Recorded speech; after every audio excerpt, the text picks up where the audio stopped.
Wildfire season used to run like clockwork in Colorado, but the clock now seems to be broken. Just swirling sparks across the street was already on fire. The Marshall Fire taught us there is no longer a wildfire season, destroying more than 1,000 homes in suburban Denver in late December 2021, just 2 days before the new year. The grass fire is feeding off these violent winds. This fire continues tonight to pick off home after home after home. These fires are relentless, destroying nearly everything in their path, and there is evidence they are getting worse. A living nightmare, like a living nightmare. But there is also hope. And I saw your interview with your daughter, and it just spoke to me. In neighbors helping neighbors, and in state-of-the-art technology helping to better detect and quickly snuff out fires before they become raging infernos. If we can get ahead of that, we can ultimately help save lives. Welcome to this Denver7 special presentation, Burned Out, the reality of year-round wildfires. I'm Veronica Acosta. And I'm Russell Haythorne. The charred landscape that you're looking at all around us is becoming more commonplace in Colorado. This is the Alexander Mountain Fire burn scar. That fire destroying more than 24 homes and nearly 10,000 acres this past summer here in Larimer County. And it was human-caused. It resulted in about $6.5 million in damages. And wildfires in Colorado, they only continue increasing in size, intensity, and destructiveness. And it's not just the mountains that are susceptible to these destructive wildfires, nor is it just the hot and dry summer months. It is a constant threat in Colorado, anytime, anywhere. I mean, I'm speechless at what we're witnessing across the street.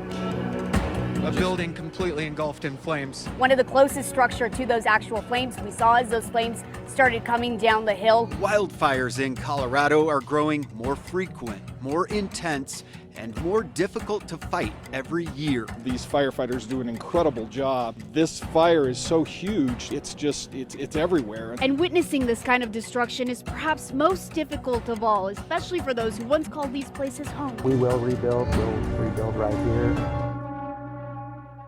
The Marshall Fire really highlighted the risk that is there. A bit of a wake-up call for everyone here along the Front Range. Colorado state climatologist Russ Shoemaker says year-round wildfire danger is now the new normal. This is something that I think we're going to have to continue to be aware of, be prepared for. People who live in areas that are vulnerable to fire, which the Marshall Fire shows that is probably more of us than we maybe had been thinking. You don't have to be living in the timber up in Summit County to have bad things happen. Captain Tyler Sagaski with West Metro Fire says the term for the Marshall Fire and others like it is conflagration, an extensive fire that destroys a great deal of land and property. Whether it's the Great Chicago Fire or one of the London fires, you have unlimited potential for fire spread. And in that case of Marshall, that's what we have. It really stopped being a wildfire, and the fuel model itself was home to home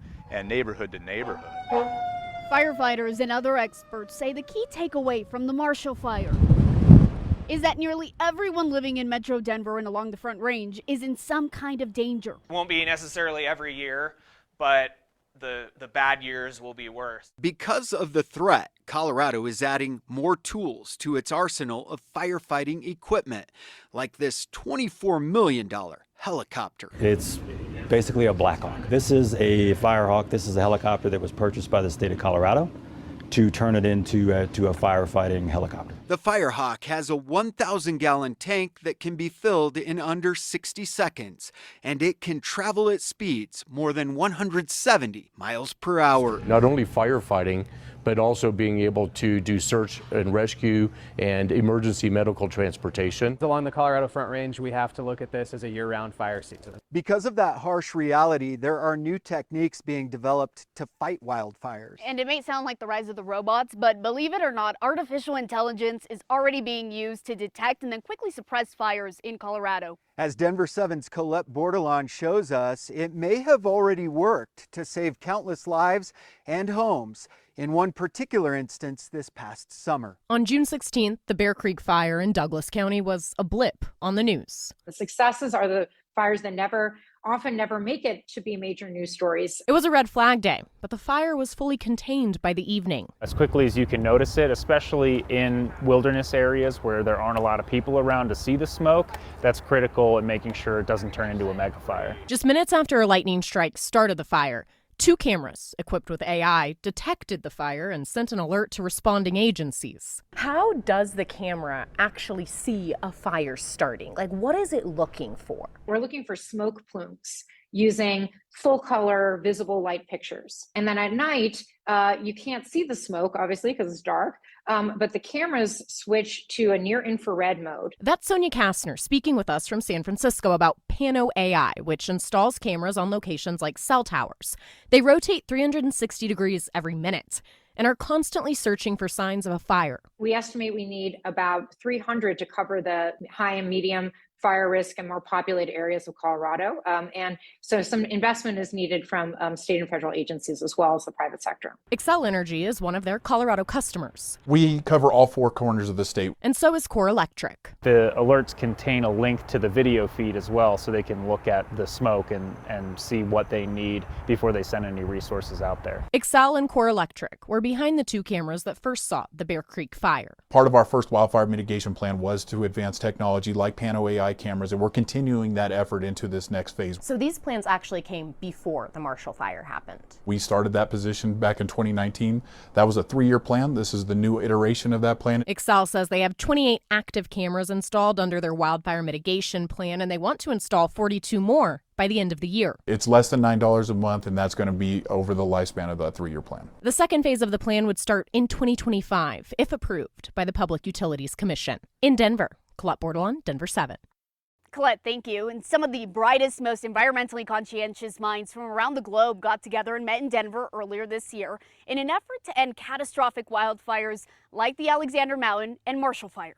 A group of scientists, researchers, and other experts launching a global tech competition they're calling X Prize Wildfire. In the X Prize competition, individuals and companies compete in 2 categories: space-based detection of wildfires and autonomous detection and response to wildfires. Solutions developed for the space-based wildfires. In the space detection track, competitors use satellites to pinpoint a fire in its location in just minutes anywhere in the world. We're trying to get the resolution down to a very, very small fire, about a 1 square foot fire, which is not currently possible. We need audacious, innovative ideas. We need to integrate them quickly. In the second, autonomous track, competitors are to use technology like drones to detect and suppress fires quickly and aggressively. It could be drones, it could be ground sensors, it could be high altitude platforms, cameras. The $11 million and 4-year competition is funded in part by Lockheed Martin, the Gordon and Betty Moore Foundation, and Pacific Gas and Electric. Well, we are just getting started here, Veronica. Coming up, the bold new plans from Boulder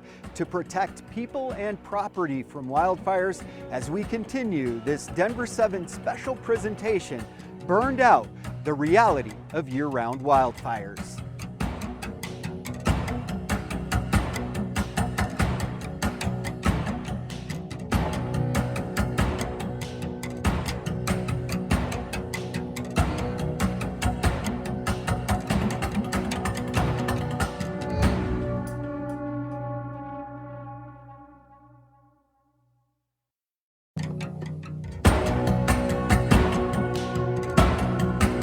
Welcome back to this Denver7 special presentation, Burned Out, the reality of year-round wildfires. We are now in Louisville, where you can see the rebuilding boom. It is clearly happening behind me. This is nearly 3 years since the Marshall Fire burned more than 1,000 homes right here and in neighboring Superior. Yeah, and just over the hill, Veronica, in Boulder, that city unveiling a bold new plan back in May to better protect people and property from the inevitable. As Denver7's Claire Levisorio explains, it's called the Community Wildfire Protection Plan, with the sole purpose of reducing the risk to homeowners and individuals. Inside Terry Swanson's home hang small reminders of how far she's come. This was my favorite tool.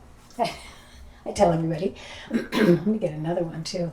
So I just had them framed, blown up and framed. On December 30th, 2021, her home was destroyed, along with nearly all of her neighbors' homes. I really could never have foreseen anything like this. As neighborhoods continue to build back after the Marshall Fire, Boulder is developing a roadmap for how communities can reduce the risk of wildfire. It's called the Community Wildfire Protection Plan, serving as a guide for the city and landowners, something that hadn't been updated since 2007. The plan, funded by Boulder's climate tax, has 4 core objectives. First, building more fire-adapted communities, meaning people are more prepared to receive and recover from wildfire. Second, safe, effective wildfire response. That involves coordination to implement safe, effective management decisions. If it's hot, dry, and windy, we are adding way more firefighters and fire engines to the response initially, as opposed to sending a standard single-engine company to determine that they have a problem and ask for more stuff.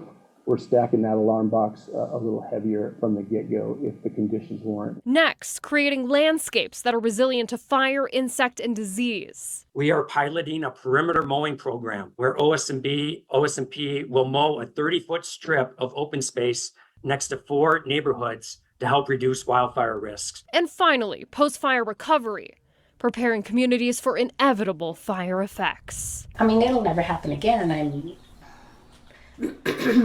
So it was just devastating. But if it does, leaders hope this plan will protect people and property. In Boulder, Claire Lavazorio, Denver7. Claire, thank you. And because of what they've been through, wildfire survivors are finding new ways to rebuild more fire-resistant homes. Yeah, I met one couple over the summer doing just that, and it's a construction method that may surprise you because while it's unconventional for suburban America, it's actually a practice as old as time. Furniture for our son's bedroom.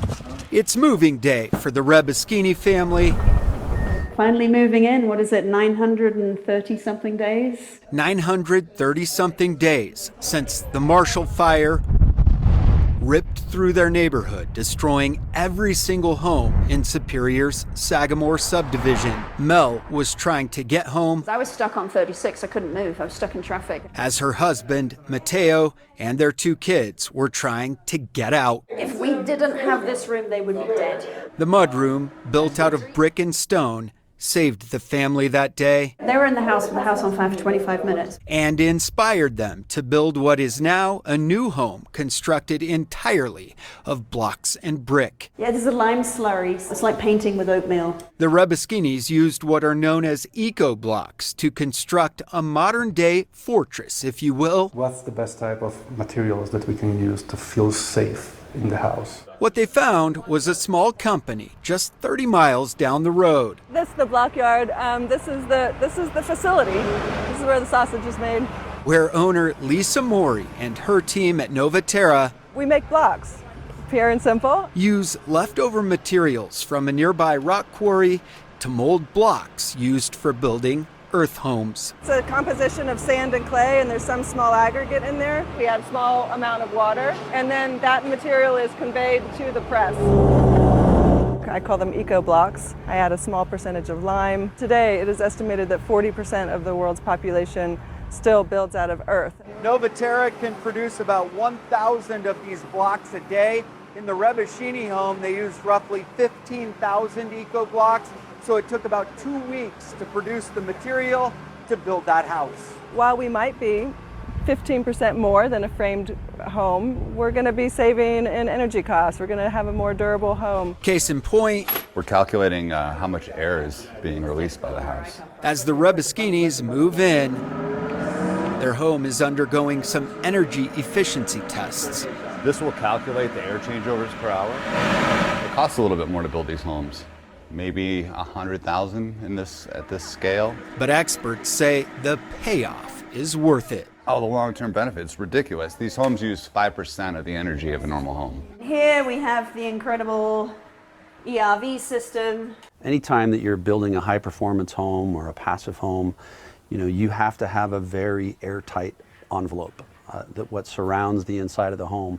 You don't want air to get in or out of the home. The windows we manufacture have some of the lowest air infiltration numbers out there anywhere. It's a little sample of a wall that I built with an Alpen window in it. A home built to withstand the test of time. I like to say, you know, their last thousands of years. Come find me in 900 if I'm wrong. We tried to prove a point, really, that you can build a house in a cookie-cutter neighborhood that looks like a cookie-cutter home, but it's not. In Superior. Because when you think about earth homes, people think about earth ships and crazy weird houses, and not many people want to live in a house like that. So we wanted to build a house that blended in with regular American homes. Russell Haythorne, Denver7.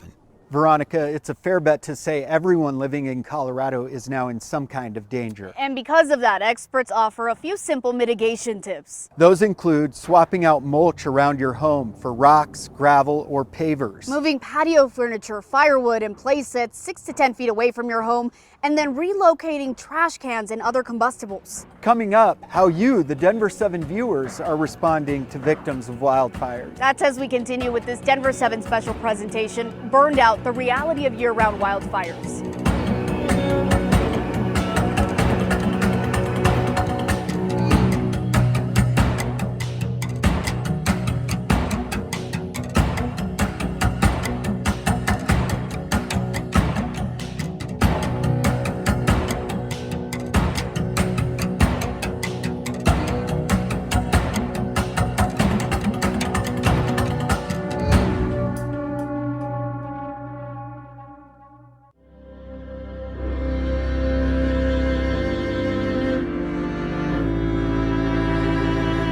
Welcome back to this Denver7 special presentation, Burned Out, the reality of year-round wildfires. And Veronica, Denver7's viewers have always rallied around those victims of fires. As Denver7's Colette Bordelon shows us, you have donated to Denver7 Gives over and over again to help ease the burden on families like the Shepherds, who lost everything. In the burn scar of the Alexander Mountain Fire, Storm Mountain is a place many call home. It was big open concept and kitchen there, the big beautiful ceiling, and then hallway to the back. But Haley and John Shepard's dream, It wrapped just around to our house, burned everything. is one of more than 24 now gone. Remind me, how long had you guys lived up here? 8 years. 8 years. 2016 we bought our house. I was 26 years old. This is only the second time they've been up to see what's left. John bought that for me for Christmas this year, actually. You can see my dining chairs right over there. I haven't even noticed that. The two were proud of the home they built here. Feels like a little bit of like us is gone. We first told you their story 2 weeks ago, before seeing the damage. So I have lost what is the best community in this whole entire world. Since then, they've been bouncing around between different rentals. A living nightmare. Like a living nightmare. I would not wish it upon my worst enemy. They found a rental to call home for the next 12 months. I'm sure a little bit of hope is like so needed right now. Yes, yeah. Like just when you score the good bacon or something now at the store, it's just little wins. Denver7 Gives started a fundraiser to help families in their position. Denver7 viewers are known to be generous. They've raised money, and we want to pay for you guys' deposit on that rental that you'll be living in for the next 12 months, so that you guys don't have to worry about that. Thank you. Thank you. Y'all have been like just, I don't know, supportive, just amazing. I don't even know what, just to talk to somebody even, it's hard. A little bit of help to get them housing. It's the best place in the world, and this community is like rallying around everyone. Because a community like this, pretty tough, mountain strong, man, all day, through and through. So, we love it. Is ready to weather the storm. Colette Bordelon, Denver7. Thanks, Colette. And it didn't stop there. Denver7's Maggie Wolanski with the story of how 2 viewers nailed it by giving back to a man who lost his wood shop in the fire. The Alexander Mountain Fire left its mark on Bill Harvey's property. It was amazing that I didn't lose my house, because it came right up my lawn, stopped about 30 feet from the house, and luckily that's about as far as it went. But the flames did burn something he holds close to his heart. Used to be 2 doors here, and I used to have my my stands and stuff in right here. Not just a wood shop, but the tools of his trade. Fire got so hot that I would imagine this was some kind of a tool I had, and it tells you how hot it got if it melted all this aluminum. Earlier Earlier this month, Bill first shared his loss with Denver7. Could have taken anything but that in my house. It is what it is, so I'm just going to have to try and start over. Bill didn't know he would not have to start completely over. Well, I was watching the news and they were talking about the Alexander fire, and I thought, I have all this stuff in my garage that's just sitting there, and I would love to give it to someone who can use it. These are Tim's tools. With the router, I met my husband. He was the teacher. I took a adult woodshop class. That's how I met my husband. Allie Grebus knew right away she wanted to give her late husband's tools to Bill, and so did Kathy Hammond. His name was Brent, and if there was a tool, he was looking at it. He would just kind of call me up and say, guess what I found? Two strangers with the same story and the same calling to help Bill. And I saw your interview and with your daughter, and it just spoke to me, and I know that he would love it. Bill's empty toolbox is filling back up again. Oh yeah, I can definitely use all this. Bill, there's even more kindness coming from our viewers. A viewer called in anonymously to Denver7 Gives to give you $500 to any more tools that you may need. Cool. Wonderful, fantastic. Yeah, really. I appreciate that. Bill's future woodshop filled not just with tools, but compassion and love from their original owner. In Larimer County, Maggie Wolanski, Denver7. Bill gave each of those ladies a hand-carved box with his signature as a thank you for their generosity. What an example of the kindness and compassion in our community. Thank you for watching this Denver7 special presentation, Burned Out, the reality of year-round wildfires. I'm Veronica Acosta. And I'm Russell Haythorne. You can catch this special and others like it at any time on our website, Denver7.com.